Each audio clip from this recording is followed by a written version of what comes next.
الممكن ان تستخدم استخدامات اخرى ناحيه الشمال. اللهم صل على النبي. وشاكك ان الحلقه دي تكمل اصلا. العنوان خطفك انت صح؟ فكره ان يبقى في كاميرا شغاله من غير اسلاك ب 350 جنيه حاجه تستحق الدراسه. وانا مش قاعد هنا بلعب. باتري اي بي كاميرا، او كما يسمونها على المواقع الالكترونيه كاميرا التجسس او الكاميرا السحريه. اللايك شاب عشان الفيديو يطلع فوق. تعالوا نشوف ايه حوار الكاميرا السحريه. الشكل ده بالظبط انا لقيته موجود على مواقع كتير باسماء مختلفه وباسعار مختلفه، بس لما قعدت اقرا الفروق بينهم لقيتهم كلهم بيعملوا نفس الحاجه بالظبط. فقررت ان انا هجيب النوع ده اسمه A9، وطبعا صيني اصيل، وراسم لك من هنا ان هو فيه بطاريه وان هو بيشتغل نايت فيجن وايرلس، وحاطط لك صوره الارم كده، وعامل لك هنا الاستخدامات بتاعته ان انت ممكن تعمل بيه مراقبه للاطفال الصغيرين. مش عارف الراجل ومراته دول بيعملوا ايه في الصوره. يعني في شويه استخدامات محترمه كده ممكن نستخدم فيها الكاميرا دي لو طلعت حلوه. وللاسف من الممكن ان تستخدم استخدامات اخرى ناحيه الشمال، واكيد ده مش هدف الفيديو، احنا في الناحيه اليمين.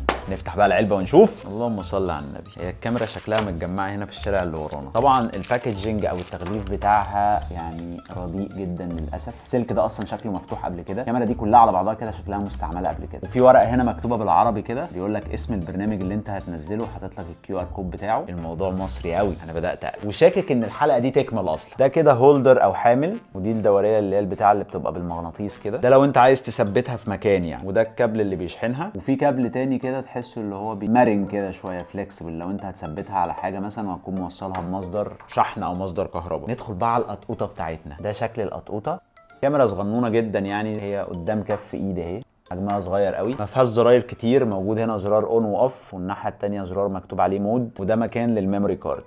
المفاجاه ان هو كاتب لك على العلبه انها بتصور اتش دي. انا الصراحه بقى متحمس ان انا اجرب. طيب احنا كده بقى هندخل نعمل داونلود للابلكيشن اللي هم قالوا لنا عليه. هنقوم جايين هنا سكان كيو ار كود، هنقوم داخلين هنا اهو. هو اول واحد ده انستول. استنى بقى لحد ما يعمل انستولينج. كده الابلكيشن نزل. هندوس اوبن للابلكيشن. طبعا بيقول لك الاو بيكتشر والكلام ده. طبعا احنا بنقلاو كل حاجه في حياتنا كده كده، الموبايلات مخترقه يعني فبنقلاو. بعد كده المفروض نفتح الوايرلس. ظهر هنا اهو اسم البرنامج اللي احنا نزلناه ده او اسم الكاميرا. هندوس عليها كده كونكتد. نرجع على الابلكيشن تاني. شايف ايه علاقه امينيمز بابلكيشن بتاع كاميرا؟ حلو. هو هنا بيقول لك كونكتد من فوق كده او كونكتنج، لسه بيحاول يقرا الكاميرا. اضرب اونلاين. ندوس بقى هنا. اوبا العب العب العب. ايه ده ايه ده ايه ده ايه ده؟ بصوا يا جماعه الكاميرا اشتغلت اهي. نلاقي هنا كده في زرار اسمه فيديو تحت على الشمال. هنقوم دايسين فيديو كده بدا يسجل. هنقوم عاملين كده مكتوب الفيديو كواليتي 1080. حلو. بعد ما سجلنا عايزين نشوف بقى الكلام ده بيبقى موجود فين. ندخل بقى باك ويت بلاي باك شور. بعد كده هندخل تحت على حاجه اسمها فايل. في فوق فوتو وفيديو. صورنا فيديو بيجيب لك بقى التاريخ اللي انت صورت فيه، بيجيب لك الفيديو اهو. تفتح تلاقي الفيديو اللي احنا صورناه. هي طبعا الكاميرا تحسها كاميرا لابتوب شويه بس شغاله. تعالوا بقى نجرب الكاميرا في الاضاءات المختلفه ونشوف اطول مسافه ممكنه هتكون قد ايه.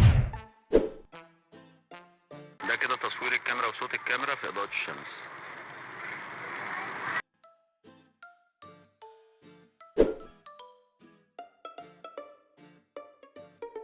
زي ما انتوا شفتوا بقى ان الكاميرا دي في اضاءه الشمس بتأدي اداء كويس، بس طبعا صوتها ضعيف جدا. الكواليتي بتاعته مش افضل حاجه، ونقدر نقول الكواليتي بتاعته مش حلوه. وطبعا في الاضاءه الضعيفه الكواليتي كانت رايحه خالص. من الملاحظات الثانيه ان البطاريه بتاعتها ما قعدتش معايا كتير خالص. انا شحنتها على الاخر وقعدت معايا تقريبا من 25 ل 30 دقيقه. فلو هنجيب الكاميرا دي ونستخدمها لازم نكون مثبتينها في مكان وجنبها مصدر للشحن، سواء بقى باور بانك او متوصله على طول في الكهرباء بالشاحن على حسب بقى. بس المهم ان هي لازم تكون متوصله بالكهرباء عشان تقعد تصور اطول فتره ممكنه. طيب تقييم النهائي للكاميرا دي استكه ولا فستكه؟ هي هتاخد معايا 3 نجوم. فهي هتلحق الاستكه على الحروكرو. ولكن لازم اوضح حاجه، لو احنا هنجيب الكاميرا دي هيكون ليها استخدامات ضيقه جدا. لو حد عايز يتابع البيبي مثلا وهو في الاوضه بتاعته يشوفه صحي ولا ما صحيش، عايز تتابع اولادك في اوضتهم وتطمن عليهم، لان طبعا امتداد الكاميرا من امتداد الواي فاي، يعني طول ما هي لقطه واي فاي بتصور، مش لقطه واي فاي ما بتصورش. فلو انت هتجيبها للاغراض دي هتبقى كويسه بالنسبه لي. لو هتجيبها لاي غرض تاني هتبقى فيست. بس كده. انا الصراحه شفت قدامي حاجه غريبه قلت لازم اجيبها واجربها معاكم. لو في منتجات تانيه انتوا شايفينها ان هي غريبه او عجيبه او مفيده، قولها لي في الكومنتات ونجيبها ونجربها هنا مع بعض. واخيرا